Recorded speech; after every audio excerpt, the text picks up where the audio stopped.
Matt's Diary, October 14th, 2004. Fuck, am I ever hungover? It feels like someone's taken a shit in my mouth. I've been lying here now for just over an hour. I haven't vomited, well, at least not yet. I still might. I'd kill for a bong, but I think we smoked it all last night. Who would have thought Tuesday nights could be so productive? Not me, that's for sure. The day had started just like any other. I woke up about 9, grabbed a towel, swimmers, goggles, and left the house. Shannon had already gone to work. She's a pretty good landlord. She's got long work hours and spends a lot of time at friends' houses, so she's never here. As long as I don't have wild parties at 3 a.m. and pay the rent on time, she really doesn't give a shit what I do. She has the upstairs, I have the downstairs. I barely see her. I walked out of the house. The first snow of the winter had already fallen. I know Edmonton gets cold, but Jesus, it's only October, and I'm already freezing my nuts off. I'm from a tropical Aussie climate, not used to this shit at all. But at least it's a dry cold. When I was living in the UK, that was a damp, wet cold. Chilled you right to your core. It made your bones ache. Made you feel like you were 63, not 23. Anyway, I walked down to the gym on 109th Street, swiped my card and got a locker key. At 10 a.m. on weekdays, the pool area is pretty quiet. It's the same pool they used for the 1978 Commonwealth Games, so it's pretty good, heated and all that. I dived in and did a few laps. When you swim in the morning, I think the coolness of the water, rather than the exercise itself, blows the cobwebs away so you can function through the rest of the day. I stopped in at Subway on the way home to get a teriyaki chicken sub. Fuck, I love teriyaki. I could drink that sauce. I got home about 11:30. Shannon's car was parked out the front, which was strange. She never comes home for lunch, but it was handy as I needed to pay the rent before I accidentally spent it on booze, weed and maybe strippers. I knocked on her door and she answered. She looked like death. She's usually full of energy, but not yesterday. Yesterday she looked like she was going to either pass out, vomit, shit, or all of the above at once.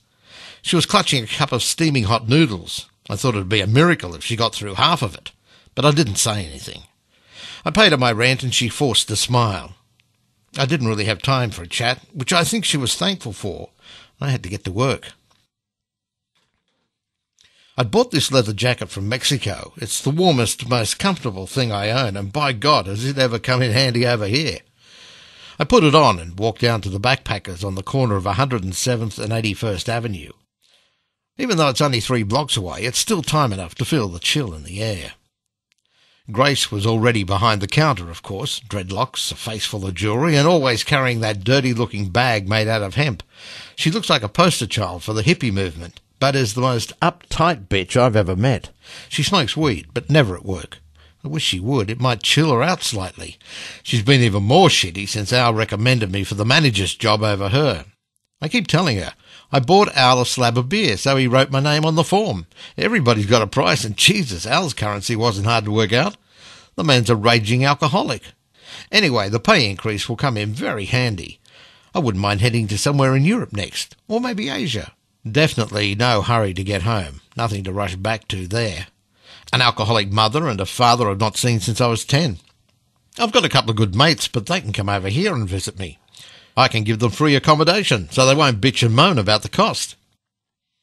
I had a fairly mundane afternoon at work, replying to emails, doing the rosters, checking people in, giving directions to West Edmonton Mall, listening to Grace go on about Japanese whalers and how I should be ashamed of the lack of action taken by my Australian government. I told her that they were not my government, as I hadn't voted since I was 19. That upset her even more. You should exercise your democratic right to have your voice heard.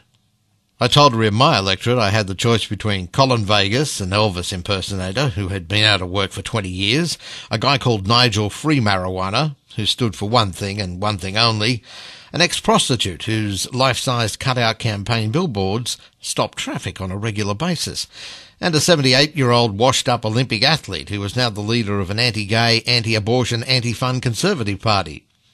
I told her that, unfortunately, Nigel had come third, but he didn't seem to care that much. At 6 p.m, I'd just signed out of my computer and put my jacket on when a group of 12 Chinese students came in with more luggage than I'd seen in my life. I looked at Grace and laughed.